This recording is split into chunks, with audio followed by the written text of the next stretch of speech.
Apply material to layer. It's going to be the SF model layer. Perfect. And so now that's been applied. Oops.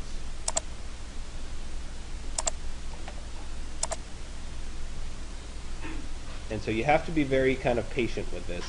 I'm going to go ahead and jump back to one of my presets. I'm going to go to set view. I have perspective 1 and 2 that have already been set up that give you kind of an easy placement. Zooms in on the site here. And I'm going to go ahead and go to File, or excuse me, Edit, Blocks, Insert Block Instance. And I'm going to bring in, just like we've done before, my skyscraper. And I'll go ahead and click Open. I'll say OK, and OK. It's going to ask me where I want to put it. I'm going to attempt to snap it right to that little lot. Okay. Apparently, it's not quite arranged correctly, so let me go ahead and do a rotate around that corner. Rotate from here to right there. And now I have my building mixed in with the rest of the city scene here. One of the challenges if you're not using one of my preset views is finding a view that's not blocked by another building. But of course you guys can play around with that a little bit. I'm going to go back to my set view, perspective 2, so that we're looking at the base of my building there. Okay? So if I were to go ahead and render at this point, I'd have a white porcelain here. I'd have the materials coming in from my block, right? See how they're already assigned, so that's good. But I don't really have an environment set up, and that's the next big key to the puzzle. So I'm going to go ahead and save this. So let me go to File, Save As, and I'm going to call this SF Downtown with Skyscraper. And I'll go ahead and click Save. And so we've made it through part 2. Okay, you know what? I'm looking over this. Skip part 6 and 7. Okay, this is a way of slowing things down, but I don't want you to, or speeding things up, but I don't want you to do those. I should have cut those out. So skip 6 and 7. Okay, and we're going to move on to part 3.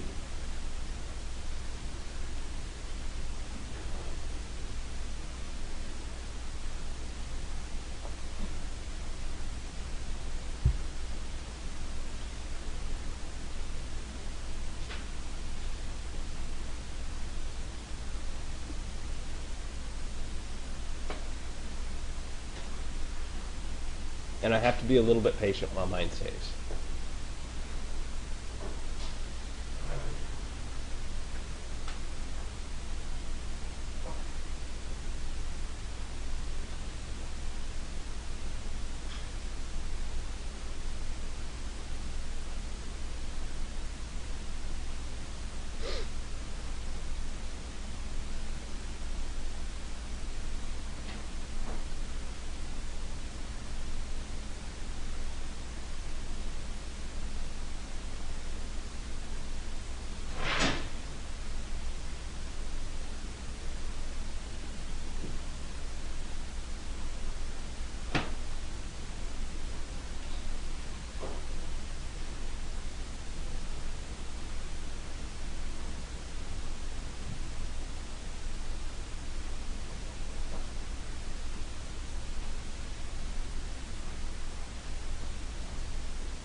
Okay, so I apologize for that delay.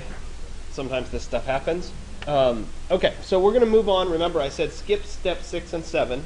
It is something that will speed things up a bit, but it's not necessary right now. And we'll talk about V-Ray proxies a little bit later. But what I want to concentrate on is actually putting a sun into your scene and putting a background sky into your scene. So we're going to follow 8.17 to establish a sun in your screen. So if we go to the Digital Tools site, you can see it here.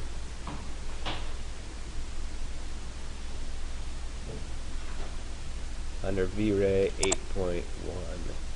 Maybe not.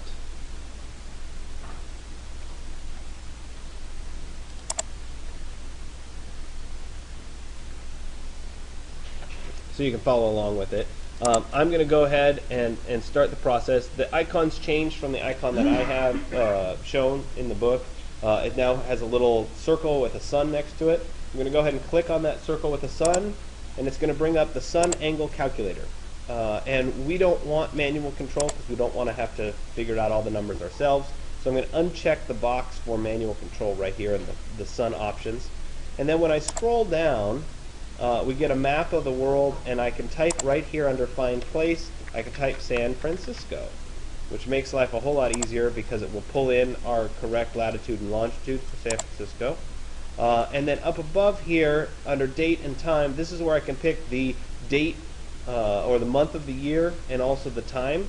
And so let's pick a time that's in the early morning. That tends to be what I pick. Somewhere around 9 o'clock is usually. You can tell that as I move these sliders, the world map below shows what's in darkness and what's in light, so you can kind of get a sense. Usually I pick early morning as my time frame, so we'll go ahead and pick that. We can also turn on daylight savings time or turn off daylight savings time, so it can be a very sophisticated calculation.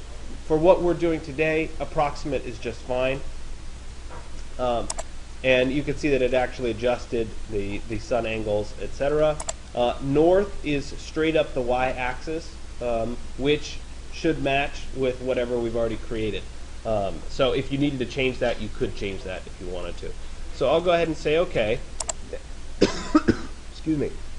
Now this is one of the key things about the sun, is that it's not put into your scene yet. So you make your calculations on the sun, but then you actually have to insert it into the scene. And where you put it in the scene makes absolutely no difference because the sun is very far away and it's shining on the on everything. That's how the sunlight works in Rhino. So I usually put it right at the origin, 0, 0, 0, which happens to be the default. So I'll go ahead and hit enter, and it will then put the sun into the scene. Okay, so I don't even have to see where it went. I just know that it's in the scene. Now I actually have a sun in my scene. That's a great thing. We need to move on and create a sky. And for right now, the sky we're going to put in is one that V-Ray will actually calculate. It'll give us the color of the sky. It's not one that has clouds or looks photorealistic, but it's good for lighting conditions. So we're going to start with that, and then we'll move into next class HDRI images and using those as the background. That's where you're going to get sky and really beautiful clouds and that sort of thing. So we'll get to that. But for right now, we're going a little bit simpler. So there is a tutorial for that as well. It's right after 8.17. If we come down here to 8.18, there's sky, and it'll walk you through how to create the sky, which is exactly what I'll go through right now. Let me jump over into Rhino again. This time I'm going to click on the V-Ray Options button, which brings up the Options Editor, and I'm going to go to Environment, and you guys have played around with this a little bit before, right, where you've actually given a skylight color and given a background color. But we're going to take it one step further in that I'm going to hit the little map button. And remember, we talked about materials before. This works the same way. It's an environmental material, so to speak.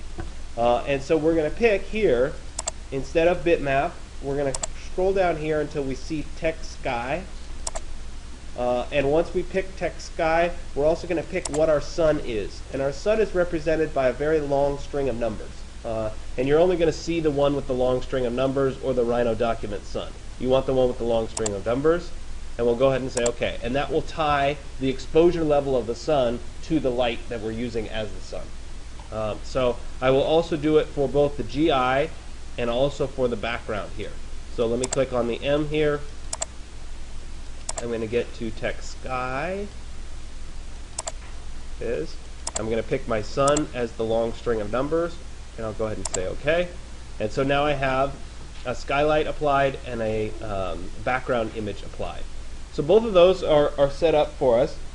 And now the thing that happens as soon as we put in a sun and also this kind of background, there's one more piece to this puzzle, and that is that the scene is no longer going to render correctly without pretending as though we're looking at it through a physical camera, right? So if you remember back to the Digital Tools 1 class, where we did a photography section. If you haven't taken that, if you think about your camera a little bit, we need a camera to properly expose this scene. And so we're done with environment. Under the camera rollout, right, we're going to check the box for physical camera, and we're going to check that to be on. There is a tutorial 8.19 that walks through this as well. We're going to check that on. There are a bunch of variables that we can use. If we were sophisticated camera people, we would understand what they all mean. The only thing that matters for you guys is the shutter speed.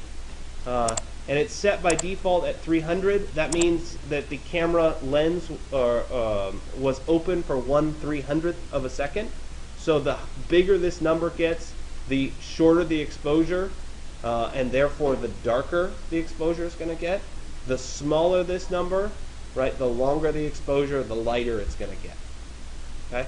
And so that's something that you're going to have to play around with as we render. I have no idea what this is going to turn out like, but I'm leaving it as the default 300, and we're going to do a rendering and test.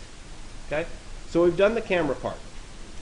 So right now this scene would be rendered by just my computer, but since we have the network render available, I'm going to show you that part of it as well. We will cover network rendering in much greater detail as we go forward, but since today's the first day it's been available, I at least want to expose you to it.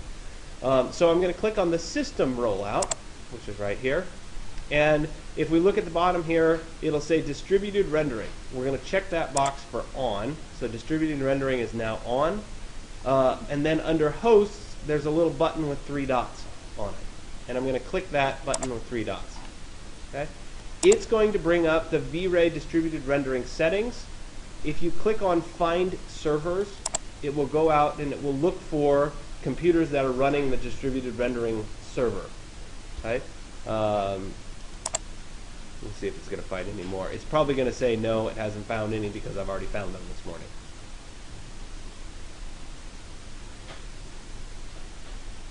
Right, so it's not finding any because I already have them all shown here. Okay, what I'm going to do, let me uncheck a few of these, is I'm going to take a couple of them. Right, I don't need a bunch.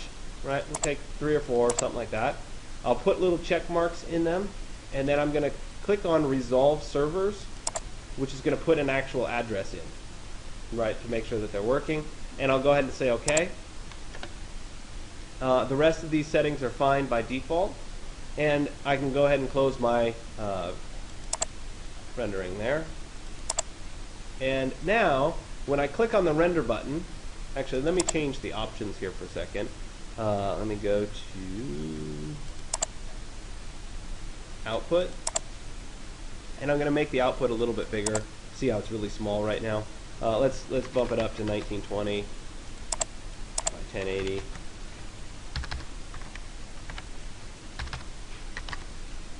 And then I'll go ahead, I'll close this, and I'll go ahead and hit the render button. And once it loads up the render,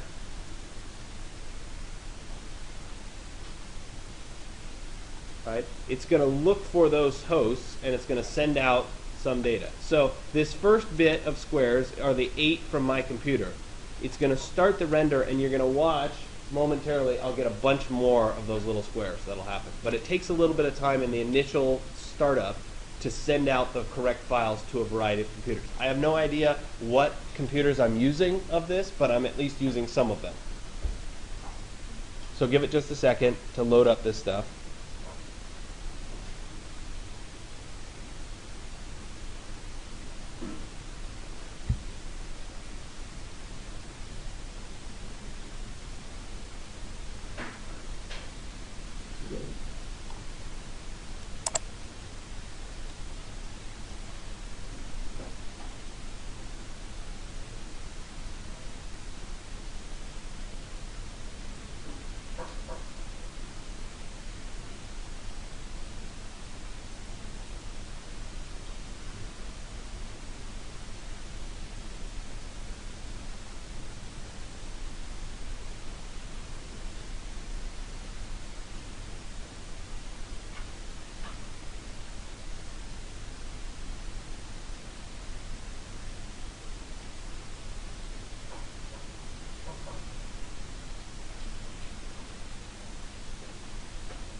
Okay, so I wanted to go over a couple more things because I'm seeing this. People are asking me this several times.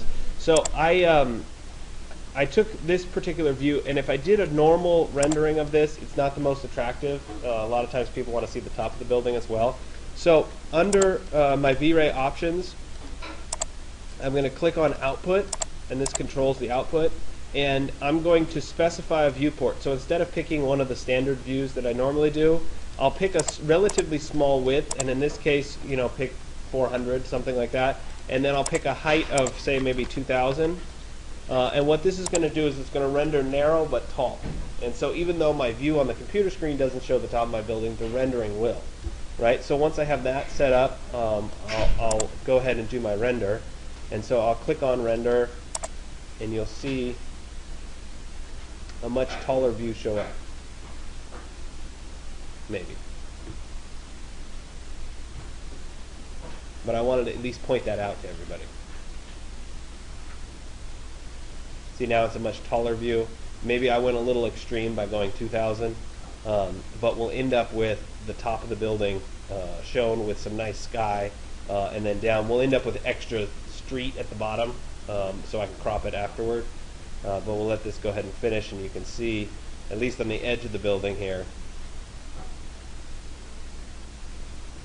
And there's a good example of picking up a bunch of extra threads from other computers at once here via the network render.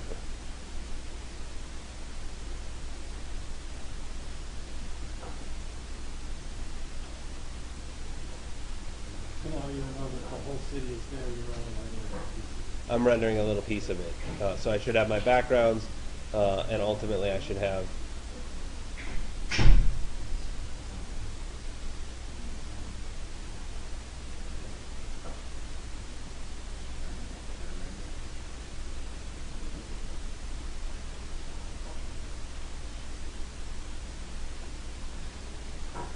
fairly reasonable rendering of the building. But in this instance, you can kind of see that V-Ray is interpreting the sky up above, which is giving me that gradient, and then the sun's applying. It looks like there might be a slight challenge with the network render. One of the computers isn't giving me good results coming back, so I need to figure out what's up. And this is one of those things that's in the very beginning, so there's going to be some hit or miss. But I have some squares that are coming back as more gray than they should. So we'll have to play around with those and see. But for the time being, you can see that you can get a fairly reasonable rendering out of something like this. Okay, and so that's one of the darker squares. It's hard to see on the projector, but on the computer, I can see these gray squares not coming in. So I'll try to sort that out. But that would be how I'd get a much taller rendering. Again, I have the same controls though. So if I went to output and I said, you know, I really want it to be a little bit wider, I could go say 1,000 by 2,000, and it's going to adjust the proportions. And I may end up losing part of the top of my building with this, but you get the idea. You can keep playing around with this until you get the rendering result that you want.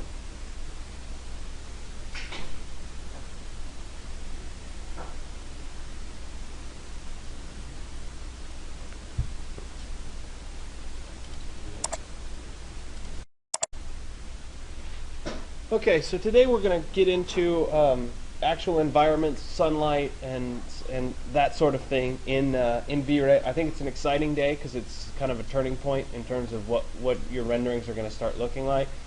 It is not the end of environments by any means. We're going to keep working with this the rest of the semester, but it's really the start of creating the beautiful renderings that you want. Conveniently, today is also the first day that the network render is set up and working. So I want to talk through a couple things about the computers in general that I would hope that you will share with your friends who work on these computers as well. When you first start the computer, there will be a little icon that will show up. Usually it shows up first here. That looks like kind of this little, I know it's down low so you can't really see it. It'll look something like this. It shows up. It's black. It looks like some kind of command line with a bunch of stuff that makes no sense. Okay. When you see this, right, it's supposed to run minimized so you don't even see it, but if you run across this, don't close it. Okay. If you close it, you could majorly screw somebody else's rendering up, so you got to leave it open so you can minimize it. If it's not running, you may choose to restart the computer and make sure it is running. I did restart every computer this morning and make sure that it was running, so it should be running on every computer, though somebody in the first class could have closed it. So it's kind of like a karma thing. Get used to not closing it and minimizing it because you'll want the resource there when it's time. The other thing that should be consistent now on all the computers is they all should have a Q drive mapped, so you don't have to do that anymore. So we're really starting to make some progress. Okay, so I'll show you how to use the network render as we work today, and I will reiterate it several times. Today is not mission critical that you use the network render. You might only attach a couple computers to your render file, but down the road when it gets more and more complex, you're going to want to search for more of the network renders. So I went ahead and I opened the exercise 215 file that I worked on last class. I should apologize. I have a head cold, so that's why I sound so awful. But I will do my best through it anyway. There may be a few long pauses where my brain just kind of turns off for a little while. Just stick with it, right? Okay, so here we go. So I have my file from last class that I created. I'm going to work with this particular file. Now, on the exercise 216 handout, I suggest that you copy this into a new file. That's fine. Basically what I don't want is I don't want a bunch of baggage, right? So this right now has a bunch of baggage. It's got a bunch of other files associated with it. This particular piece is the only piece that I want. So I'm going to go ahead and just select it and go to Edit and then Copy. And I'm using Edit and Copy rather than Transform Copy because Edit Copy is copying without a base point, which allows me to create a brand new Rhino file. Large objects, inches. And then when I go to Edit and then Paste, it will paste in my skyscraper by itself. All right, so let's zoom, selected, there it is. Okay, so I have only the skyscraper. Let me also move this so that it's right at 0.00. I'm going to move this object to 0.00.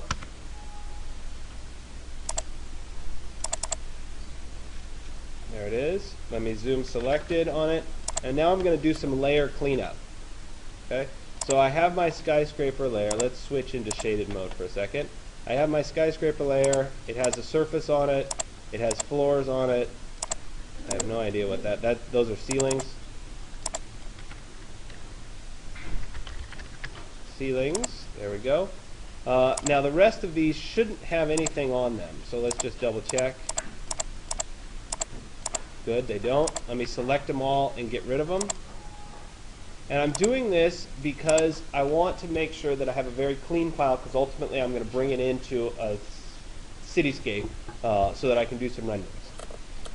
So I have my building relatively well set up. Now it's going to be time to start dealing with materials on this particular building. So I'm going to switch from shaded mode into rendered mode so that I can see the outside of my building. And I'm going to start working with the building itself. So let me go to, let's turn off the outer surface. I have just my floors showing. I have a ceiling and a floor showing. Right, it's hard to see them. There they are. I have a ceiling and a floor. I want to make sure that I have materials applied to both of those. So let me go ahead and go to my materials library. Click on the M. This is the V-Ray material editor. I'm going to right click on C materials and go to load material.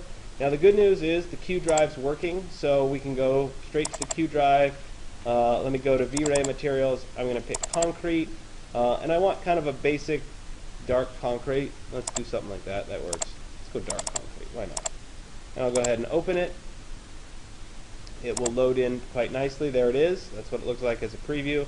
And I'm going to assign this to the floor layer, and I might as well assign it to the ceiling. Well, maybe I'll do it just to the floors. Let me go to Apply Material to Layer, and I'm going to pick the floors, and I'll go ahead and say OK. And as we look at it, now all of my floors of the building have concrete applied to them. That's nice. Now let's also do the ceilings. So let's go to Materials, and I want the ceilings to be white. Let's say I want a different material. Let me go to Load Material, and let's do, I'm going to go to Walls. Thought I had the wall. Interior wall, thank you. Let's do a textured sheetrock white. I'll go ahead and say open. Looks like a relatively white. It has a little bit of texture on it, so if we were inside we could see it. Let me apply that to my layer. It's going to be the ceilings are all going to be that layer. And so I have it applied there. If I were to look up at it, oops, right, these should all have that. Make sure. Yep, good. Okay, so they should be there now. This mouse is really touchy. There we go. Okay, so I have the ceilings and the floors with materials on them. The next piece of this is the glass itself. So let's turn off the ceilings and the floors and look at the surface. And one of the problems that V-Ray has is when two things intersect, sometimes you can end up with kind of blackish material overlaps when it tries to render. It'll render both materials and you won't get a good result. So there's a couple tricks for rendering the exterior skin of the skyscraper. I could just assign a material straight on this, but it tends to work better if I have a skin that's slightly larger than the original skin. So I'm going to go ahead and create one that's slightly larger using just the scale command. And a lot of times it's easier to have a temporary line at the bottom. Let me switch from rendered mode into shaded mode. Actually, let's go to ghostly mode. So I can see that line. And what I'll do is I'll scale from the center. So let me do a scale. And I'm going to scale from the midpoint right here. Now I know right now that distance would be 50 feet because I did it 100 by 200. So let's take that distance and make it 50 feet 2 inches. Right? Just a little bit bigger. Right? And I should have copied it first. Let me take this, copy in place, which is going to give me two surfaces, an inner and an outer surface. And now let me scale from there to there, 50 feet 2 inches. There we go. And if I were to look very carefully at it, right, there's the inner and the outer surface. Okay, it's an approximation. It's not going to be perfect. As the building twists, it's going to get further away or closer together, but it's close enough for what we're trying to do. And I can then take these two surfaces and I can apply a glass material. So if I go to material, I can load material and I can apply a glass material. And I've just been playing around with the skyscraper glass, but for right now I'm just going to go with a basic glass, and I'll show you the skyscraper glass in a little bit. And let me assign this material to layer. We'll go to surface, and I'll say OK. And so this then gives me floors, ceilings, and a glass material for all of the skin of the skyscraper. Okay? I'm going to come back and I'm going to edit this again down the road. But for right now, it's good enough. So I'm going to go ahead and go to File, Save. And I'm going to save this into my 216 folder. And we'll call this Skyscraper. And I'll click Save. Okay, so I have that saved. Now I'm going to jump over to the course website and go to exercise 216. Okay? Once you've gotten to 216, if you scroll down to the bottom, you'll see download SF Downtown 3DM for part 2 of the exercise. Okay? So you want to right click on this and say Save Link As, and make sure it saves as a Rhino 3D model, a 3DM file. Okay? This is a really large mesh file that is the city of San Francisco, or part of the city of San Francisco. It is not perfect, but it's pretty good. So I'm going to go ahead and go to File, Open, and there's SF Downtown. I'll go ahead and open. Why is it not a Rhino file? Maybe I have to download it.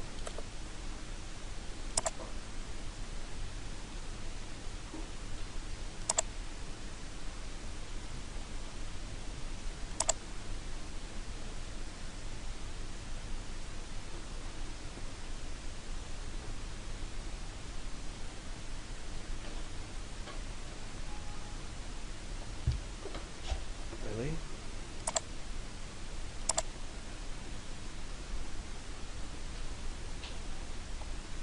me try to import it instead. I don't know what's wrong with it. I apologize.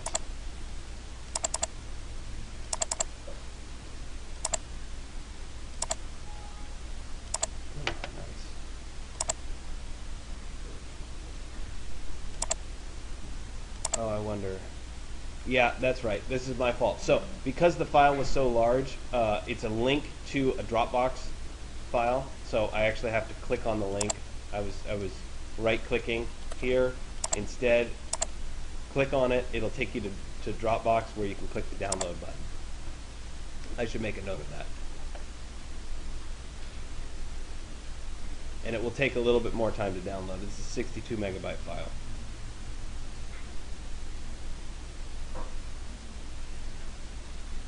Yeah. Why do you apply the glass to the two layers rather than just the one layer? Glass always works better, and we'll get into glass a little bit more carefully when we get a little bit further in the class. Glass works with two surfaces rather than one, because as we look at a pane of glass, like if we look at something like this, the way the material itself works, it has an inner surface and an outer surface, and as light hits it, it refracts and then bounces through based on the two surfaces. So when V-Ray is modeling it, it wants two surfaces. So if you applied glass to a single surface, you won't get the reflections you want. And so I'm cheating a little bit by making the second surface 2 inches. It would be like having a 2-inch thick piece of glass on the outside of the skyscraper. It's a little thicker than normal glass would be, but it still acts correctly when we do the rendering. So V-Ray's looking for 2. Now, that being said, there are some cheater methods that you can use that will fake glass, but you won't get the true reflections. You won't get quite the correct distortion and quite the correct reflection from the glass. But you can kind of fake it without having two surfaces. And I'll show you an example material of that in just a second. Well, actually, since this is still downloading, I'll go ahead and I'll explain that right now. Okay, so thank you for your question, and hopefully this will help answer it. So I assigned the basic glass to both the inner and the outer surface, such that if I were to render right now, second.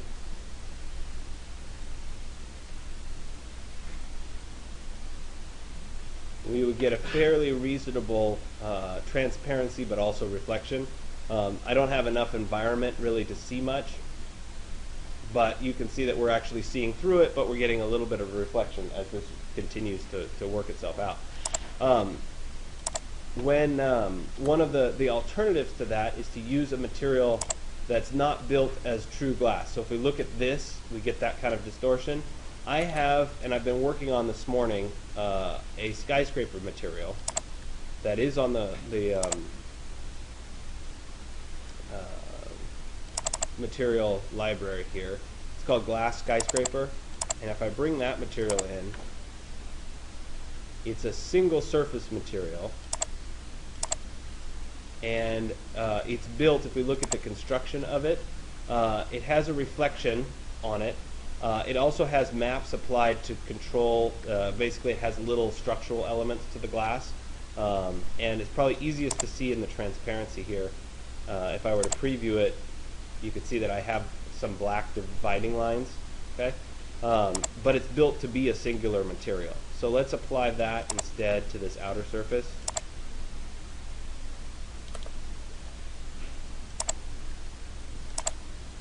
And let me go into render mode here for a second.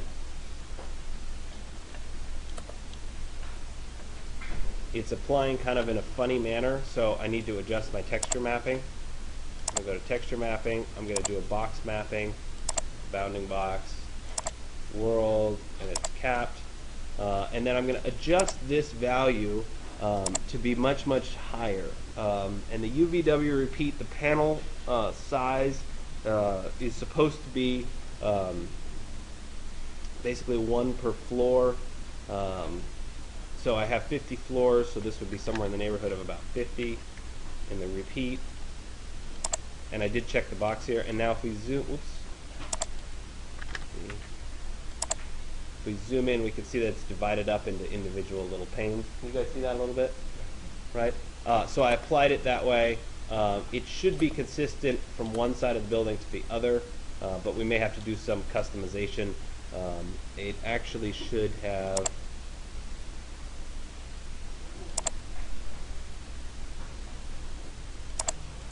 back to the texture mapping here. I need to do the x equals y equals z. There we go. Which is going to make it consistent from one to the other.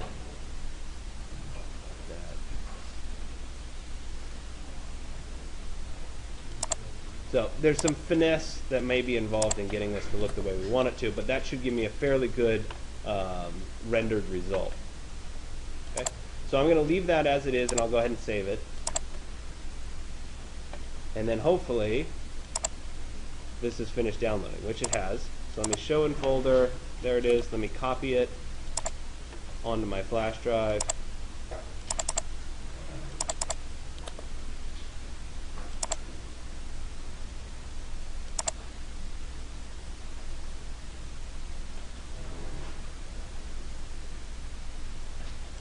All right. And then I'll go ahead and open the SF Downtown. This is a big Rhino file, so it's going to be slow. It's the nature of the beast, and that's part of why you want to do the skyscraper as a separate entity and then bring it in just for the rendering part of it.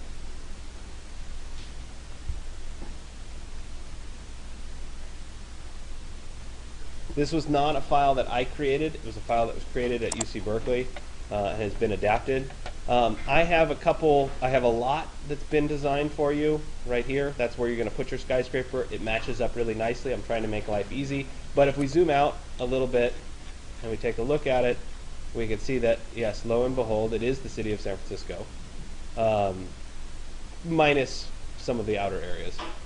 So before I get too far in this, I actually want to assign all of this a material.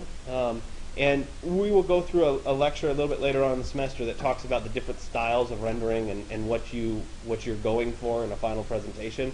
One of the things that I like in something like this is not to try to do a photorealistic rendering of San Francisco. I'd rather have the buildings act almost like you were building a physical model where they just kind of go away. Maybe you paint them all white.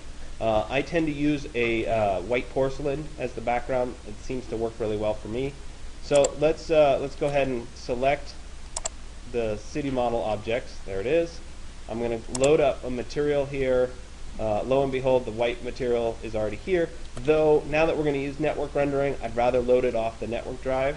So let me load import material. Go to porcelain. There's white porcelain.